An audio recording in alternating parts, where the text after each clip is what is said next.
بسم اللہ الرحمن الرحیم یا ایہا الذین آمنوا اتقوا اللہ ولتنظر نفس ما قدمت لغد واتقوا اللہ ان اللہ خبیر بما تعملون۔ اے ایمان والو، اللہ سے ڈرتے رہو اور ہر شخص کو دیکھنا چاہیے کہ اس نے کل یعنی آخرت کے لیے کیا سامان بھیجا ہے، اور ہم پھر کہتے ہیں کہ اللہ سے ڈرتے رہو، بے شک اللہ تمہارے سب اعمال سے خبردار ہے۔ بسم اللہ الرحمن الرحیم، الحمد للہ رب العالمین، والصلاة والسلام على اشرف الانبیاء والمرسلین وعلى آلہ واصحابہ اجمعین ومن تبعہم بإحسان الى یوم الدین۔ قابل صد احترام حضرات شائقین و شائقات سچا پیغام، السلام علیکم ورحمۃ اللہ وبرکاتہ۔ آج کی محفل میراث النبی کے نورانی پروگرام میں آپ کا استقبال ہے۔ اہلا و سہلا مرحبا۔ ہم آپ تمام حضرات و مستورات کا خیر مقدم کرتے ہیں۔ محترم حضرات و خواتین، تعلیم کا آغاز ہو رہا ہے۔ سب سے پہلے آداب تعلیم کا لحاظ کرتے ہوئے تعلیم کی طرف متوجہ ہو جائیں۔ پورے دھیان سے سننا، عمل کی نیت سے سننا اور تبلیغ کی نیت سے سننا، یعنی سنی ہوئی باتیں دوسروں تک پہنچانے کے جذبے سے سننا۔ چند خاص آداب تعلیم ہیں، امید ہے کہ آپ حضرات ان آداب کا ضرور خیال رکھیں گے۔ جزاکم اللہ۔ بسم اللہ الرحمن الرحیم۔ حضرت ابو ہریرہ رضی اللہ عنہ سے روایت ہے کہ آپ صلی اللہ علیہ وسلم نے ارشاد فرمایا، جب تم نے اپنے مال کی زکوٰۃ ادا کر دی تو یقیناً تم نے وہ حق ادا کر دیا جو تم پر لازم تھا۔ حضرت عبداللہ ابن عمر رضی اللہ عنہما سے روایت ہے کہ آپ صلی اللہ علیہ وسلم نے ارشاد فرمایا، اسلام کی بنیاد 5 چیزوں پر ہے۔ نمبر 1، اس بات کی گواہی دینا کہ اللہ کے سوا کوئی عبادت کے لائق نہیں اور محمد صلی اللہ علیہ وسلم اللہ کے رسول ہیں۔ نمبر 2، نماز قائم کرنا۔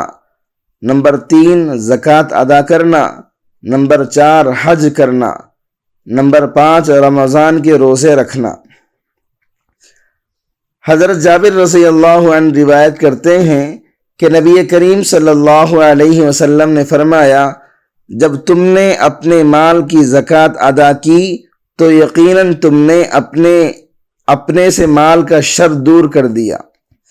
زکوٰۃ ادا کرنے سے بندے کا اپنا ہی فائدہ ہے کہ مال سے شر دور ہو جاتا ہے، مال کی حفاظت ہو جاتی ہے اور اللہ رب العزت مال میں خوب برکت عطا فرماتا ہے۔ اور اگر زکوٰۃ ادا نہ کی جائے تو یہی مال کل قیامت کے دن گنجے سانپ کی صورت میں اس کو ڈسے گا۔ حضرت ابو ہریرہ رضی اللہ عنہ سے روایت ہے کہ رسول اکرم صلی اللہ علیہ وسلم نے ارشاد فرمایا، جس کو اللہ تعالیٰ نے مال دیا اور اس نے زکوٰۃ ادا نہ کی تو اس کا مال گنجے سانپ کی شکل میں اس کے پاس لایا جائے گا، جس کی 2 زبانیں ہوں گی یا اس کی آنکھوں کے اوپر 2 سیاہ نقطے ہوں گے، جس سے اس کی وحشت اور ہولناکی میں اضافہ ہوگا۔ قیامت کے دن اس کا طوق بنایا جائے گا، پھر اس کے دونوں جبڑوں کو ڈسے گا اور کہے گا، میں تیرا مال ہوں، میں تیرا خزانہ ہوں۔ پھر قرآن کی آیت پڑھی، اور وہ لوگ جنہیں اللہ تعالیٰ نے اپنے فضل سے مال عطا کیا اور وہ اس میں بخل کرتے ہیں، وہ اسے اپنے حق میں بہتر نہ سمجھیں بلکہ یہ برا ہے اور قیامت کے دن یہی مال ان کے گلے کا طوق ہو جائے گا۔ حضرت ابو ہریرہ رضی اللہ عنہ سے روایت ہے کہ رسول اکرم صلی اللہ علیہ وسلم نے ارشاد فرمایا، جو سونے یا چاندی والا اس میں اس کا حق ادا نہیں کرتا، اس کے لیے قیامت کے دن آگ کی چٹانیں بنائی جائیں گی اور ان کو جہنم کی آگ میں خوب گرم کیا جائے گا اور ان سے اس کے پہلو، پیشانی اور پشت کو داغا جائے گا۔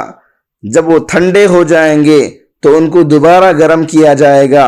اس دن برابر یہ عمل اس کے ساتھ ہوتا رہے گا جس دن کی مقدار 1000 سال کی ہوگی، یہاں تک کہ بندوں کا فیصلہ کر دیا جائے تو اس کو جنت یا دوزخ کا راستہ دکھا دیا جائے گا۔ حضرت عبداللہ بن عمر رضی اللہ عنہما فرماتے ہیں کہ رسول اکرم صلی اللہ علیہ وسلم ہماری طرف متوجہ ہوئے اور فرمایا، اے جماعت مہاجرین، 5 چیزوں میں جب تم مبتلا ہو جاؤ اور میں اللہ کی پناہ مانگتا ہوں اس سے کہ تم ان چیزوں میں مبتلا ہو جاؤ۔ نمبر 1، جس قوم میں فحاشی اعلانیہ ہونے لگے تو اس میں طاعون اور ایسی بیماریاں پھیل جاتی ہیں جو ان سے پہلے لوگوں میں نہ تھیں۔ نمبر 2، جو قوم ناپ تول میں کمی کرتی ہے تو وہ قحط، مصائب اور بادشاہوں کے ظلم و ستم میں مبتلا کر دی جاتی ہے۔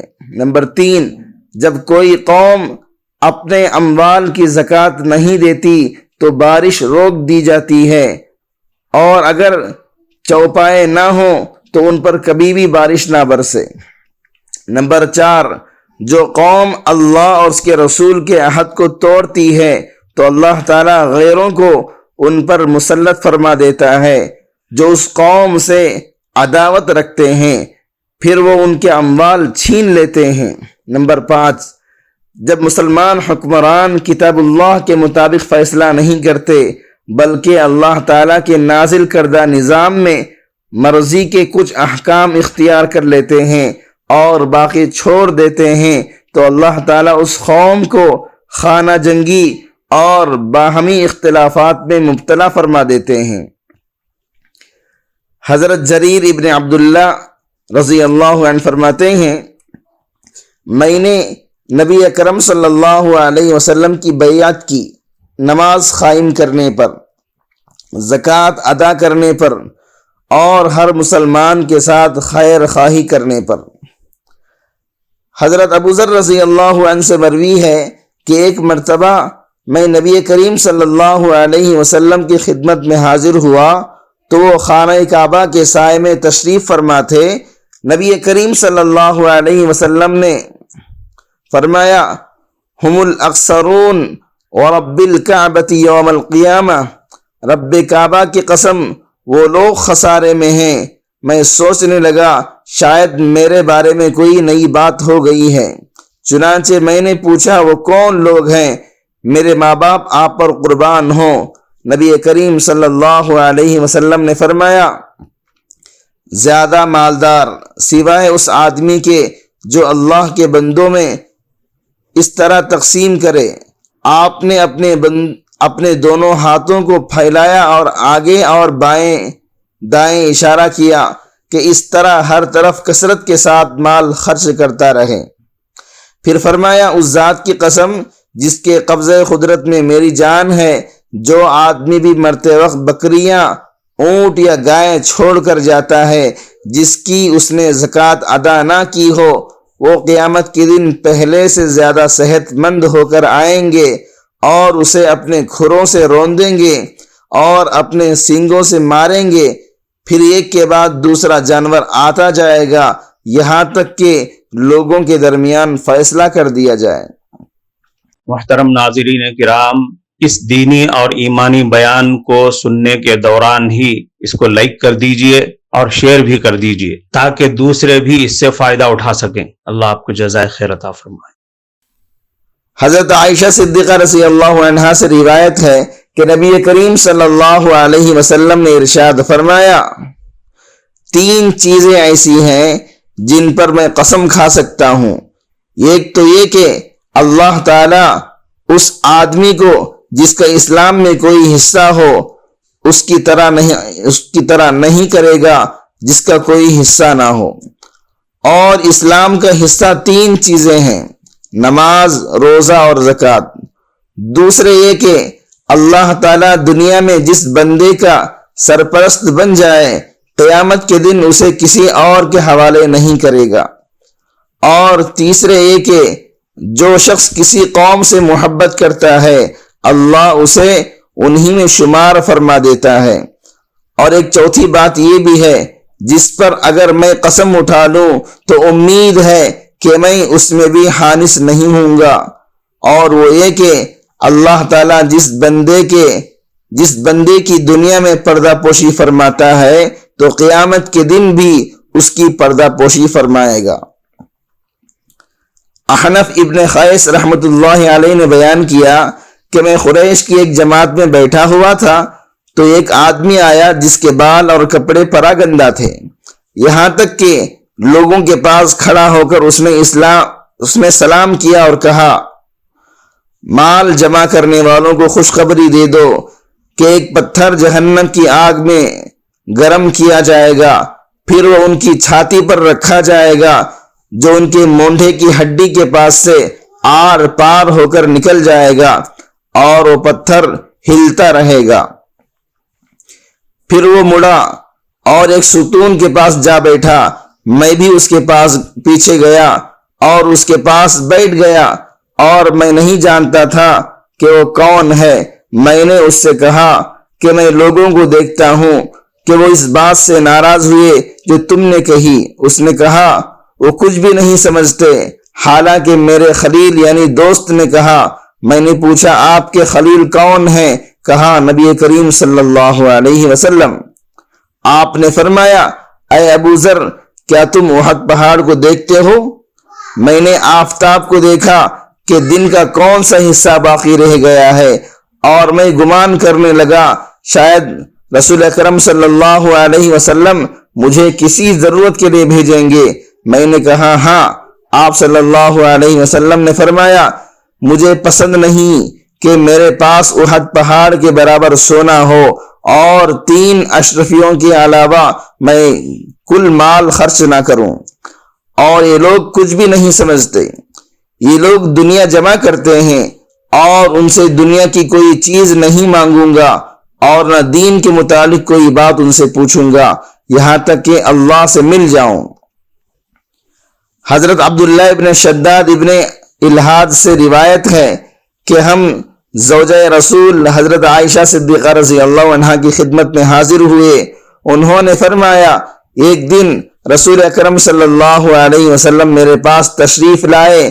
آپ صلی اللہ علیہ وسلم نے میرے ہاتھوں میں چاندی کی بڑی بڑی انگیٹھیاں دیکھیں۔ آپ نے دریافت فرمایا اے عائشہ یہ کیا ہے؟ میں نے عرض کیا اے اللہ کے رسول یہ میں نے اس لیے بنوائی ہیں تاکہ آپ کی خاطر زیب و زینت اختیار کروں۔ آپ صلی اللہ علیہ وسلم نے پوچھا کیا تم اس کی زکوٰۃ ادا کرتی ہو؟ میں نے کہا نہیں، یا وہ کہا جو اللہ کو منظور تھا۔ آپ صلی اللہ علیہ وسلم نے فرمایا تجھے جہنم میں لے جانے کے لیے کافی ہے۔ حضرت اسماء بنت یزید رضی اللہ عنہا سے روایت ہے کہ میں اور میری خالہ نبی کریم صلی اللہ علیہ وسلم کی خدمت میں حاضر ہوئے اور ہمارے ہاتھوں میں سونے کے کنگن تھے۔ آپ صلی اللہ علیہ وسلم نے فرمایا کیا تم اس کی زکوٰۃ ادا کرتی ہو؟ میں نے عرض کیا نہیں۔ نبی کریم صلی اللہ علیہ وسلم نے فرمایا کیا تم اس بات سے نہیں ڈرتی کہ اللہ ان کے بدلے میں تمہیں آگ کے 2 کنگن پہنائے؟ اس کی زکوٰۃ ادا کیا کرو، اس کی زکوٰۃ ادا کیا کرو۔ کفارہ مجلس کی دعا پڑھ لیجئے۔ سبحانک اللہم و بحمدک اشہد ان لا الہ الا انت استغفرک و اتوب الیک۔